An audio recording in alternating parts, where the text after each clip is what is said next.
साल था 1999। भोपाल, एक शहर जो अपनी खूबसूरती के लिए जाना जाता था, लेकिन इसकी गहरी गलियों में छिपी थीं कुछ ऐसी कहानियां जो रूह को कपा देने वाली थीं। गौरी एक साधारण सी लड़की थी। उसकी दुनिया सिमटकर उसके परिवार, स्कूल और दोस्तों तक ही थी, लेकिन ये उसकी दुनिया जल्द ही बदलने वाली थी। एक दिन गौरी की तबीयत बिगड़ने लगी। बुखार, बेचैनी, ये सब आम बातें थीं, लेकिन गौरी के साथ कुछ अलग हो रहा था। वो रात के अंधेरे में उठने लगी, अजीब अजीब आवाजें निकालती। उसके माँ बाप श्यामलाल और सरिता परेशान थे, लेकिन उन्हें उम्मीद थी कि ये सब जल्द ठीक हो जाएगा। लेकिन उम्मीदें धीरे धीरे मिटने लगीं। गौरी के व्यवहार में तेजी से बदलाव आ रहा था। वो अब पहले वाली गौरी नहीं थी। उसकी आंखों में एक खालीपन था, एक ऐसा खालीपन जो डराता था। एक ऐसी रात जिसने परिवार की नींद उड़ा दी, गौरी के कमरे से चीख की आवाज आई। जब श्यामलाल और सरिता दौड़े तो देखा गौरी के शरीर में एक अजीब सी ताकत थी। वो बिस्तर उठा रही थी जैसे वो कोई हल्का सा पत्थर हो। डर ने परिवार को घेर लिया। वो डॉक्टरों, पुजारियों, सबके पास गए, लेकिन कोई फायदा नहीं हुआ। एक तांत्रिक ने बताया कि गौरी पर एक बुरी आत्मा का साया है। वो आत्मा गौरी को अपने साथ ले जाना चाहती है। तांत्रिक के जाने के बाद घर में एक अलग सा माहौल हो गया। हर रात अजीब अजीब आवाजें, चीखें, सब कुछ सहन करना मुश्किल हो रहा था। गौरी के शरीर में आने वाली ताकत दिन पर दिन बढ़ती जा रही थी। वो अब घर के सामान तोड़ने लगी, दीवारों पर खरोंचने लगी। एक ऐसी रात जिसने सबकी रूह कपा दी, गौरी अपने कमरे से गायब हो गई। घर में हाहाकार मच गया। वो पूरी रात ढूंढते रहे, लेकिन गौरी का कोई पता नहीं चला। सुबह हुई तो एक नया डर समा गया था घर में। गौरी के कमरे का दरवाजा खुला था और कमरे के बीचों बीच एक कागज का टुकड़ा पड़ा था। उस पर कुछ लिखा था, एक अजीब सी भाषा में। श्यामलाल ने एक पुराने पंडित को बुलाया। पंडित ने कागज पढ़ा और उसके चेहरे का रंग उड़ गया। उसने कहा, यह कोई आम बुरी आत्मा नहीं है। ये एक बहुत ही शक्तिशाली आत्मा है जो एक और दुनिया से आई है। वो गौरी को अपने साथ ले जाना चाहती है, उस दुनिया में जहां सिर्फ अंधेरा है। पंडित ने बताया कि इस आत्मा को मारना मुश्किल है, लेकिन उसे कमजोर किया जा सकता है। इसके लिए एक खास पूजा करनी होगी, लेकिन यह पूजा बहुत खतरनाक है और अगर गलती हुई तो पूरे परिवार को खतरा हो सकता है। श्यामलाल ने हिम्मत जुटाई और पूजा करने का फैसला किया। पूजा की रात घर का माहौल बहुत डरावना था। हवा में एक अजीब सी ठंडक थी और फिर वो आवाजें शुरू हुईं, वो चीखें जो रूह को कंपा देती थीं। पूजा के दौरान अचानक से घर में लाइट चली गई। अंधेरा घना हो गया था, सिर्फ मोमबत्ती की छोटी सी रोशनी थी। श्यामलाल मंत्र पढ़ रहे थे, उनके हाथ कांप रहे थे। सरिता डर से सिकुड़कर उनके पास बैठी थी। और फिर वो हुआ जिसकी उन्हें सबसे ज्यादा डर थी। काली छाया तेजी से बढ़ी और गौरी के पास पहुंच गई। वो छाया गौरी के शरीर में समा गई।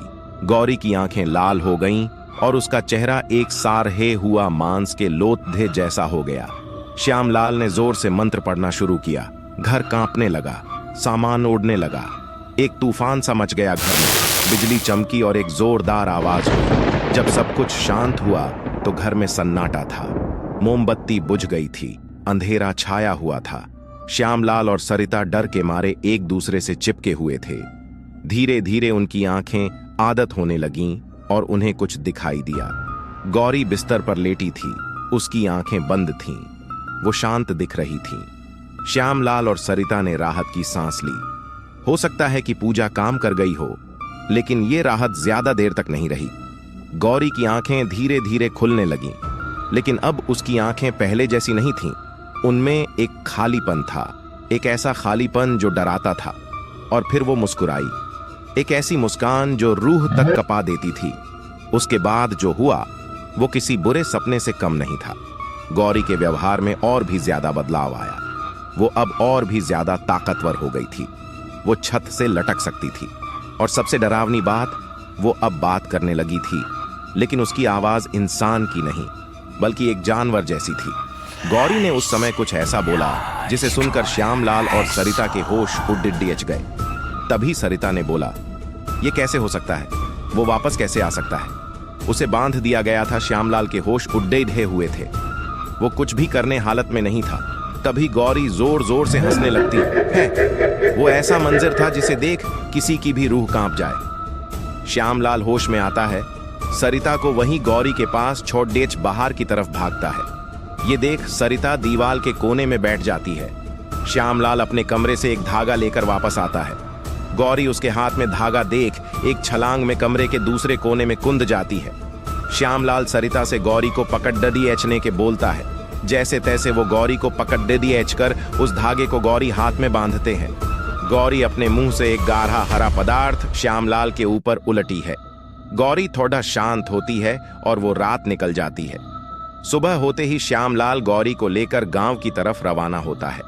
गांव पहुंचते ही वो सीधे गांव के चौबारे पर गए, जहां पर बहुत सिद्ध अघोरी बाबा रहते थे। बाबा गौरी को देखते ही तेज आवाज में बोले, मैंने मना किया था इसकी शादी से पहले ये किसी से संबंध न बनाए।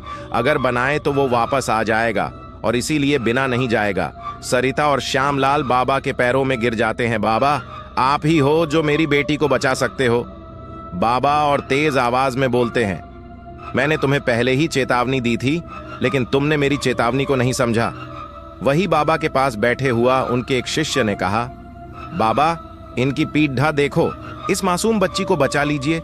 मूर्ख तू नहीं जनता, आज से 20 साल पहले भी मैंने इसे बचाया था। बाबा, ऐसा हुआ क्या था? 20 साल पहले उस दिन पूर्णिमा की रात थी। इस बच्ची एक तांत्रिक ने अपनी पूजा सफल करने के लिए इसको काले जादू से अपने वश में कर लिया था, लेकिन ठीक समय पर गांव वालों को पता चल गया कि तांत्रिक इस लाड डीएचकी की बलि देने वाला है।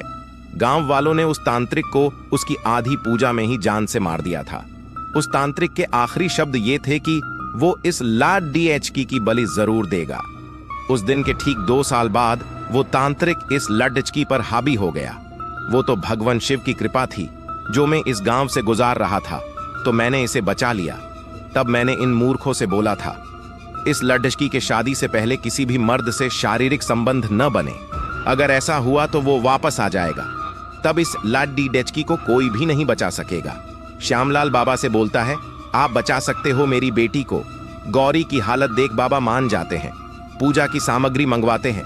बाबा सभी सामग्री और गौरी को लेकर अपनी कुटिया में जाते हैं और बोलते हैं, जब तक मैं इस कुटिया से बाहर नहीं आता तब तक कोई भी अंदर मत आना। बाबा के कुटिया में जाने के बाद धुआं कुटिया से बाहर निकलने लगा। अंदर से बहुत अजीब अजीब आवाजें आ रही। कभी किसी के चीखने की आवाज आती तो कभी किसी के रोने की, कभी हंसने की। तकरीबन 3 घंटों तब वो आवाजें आती रही। फिर अचानक एक बहुत तेज आवाज आई, मनो किसी के प्राण निकल रहे हो। बाहर बैठे सभी लोग तुरंत अंदर गए। अंदर आते ही सभी के होश उड्ड-डाच गए। पूरी कुटिया में खून ही खून था। बाबा जमीन पर खून से लथपथ पड़े थे। उनके दोनों हाथ किसी ने काट दिए थे। बाबा मर चुके थे। श्यामलाल और सरिता समझ नहीं पा रहे थे कि क्या करें। वो डर गए थे, लेकिन साथ ही उन्हें अपनी बेटी के लिए भी प्यार था। वो नहीं चाहते थे कि गौरी को कुछ हो, लेकिन वो ये भी जानते थे कि वो अब उनकी बेटी नहीं थी। गौरी कुटिया की छत उलटी लटकी हुई थी। ये देख सब बहुत डर गए। तभी गौरी नीचे कुंदी और कुटिया के बाहर भाग गई। वो जंगल में गायब हो गई। श्यामलाल और सरिता ने उसे ढूंढने की बहुत कोशिश की, लेकिन वो कहीं नहीं मिली। लोग कहते हैं कि वो अब उस दुनिया में है जिस दुनिया से वो आई थी, और कभी कभी रात के अंधेरे में लोग उसकी आवाज सुनते हैं, एक ऐसी आवाज जो दिल को दहला देती है। और इस तरह गौरी की कहानी एक रहस्य बन गई, एक ऐसा रहस्य जिसका अंत आज तक नहीं हुआ।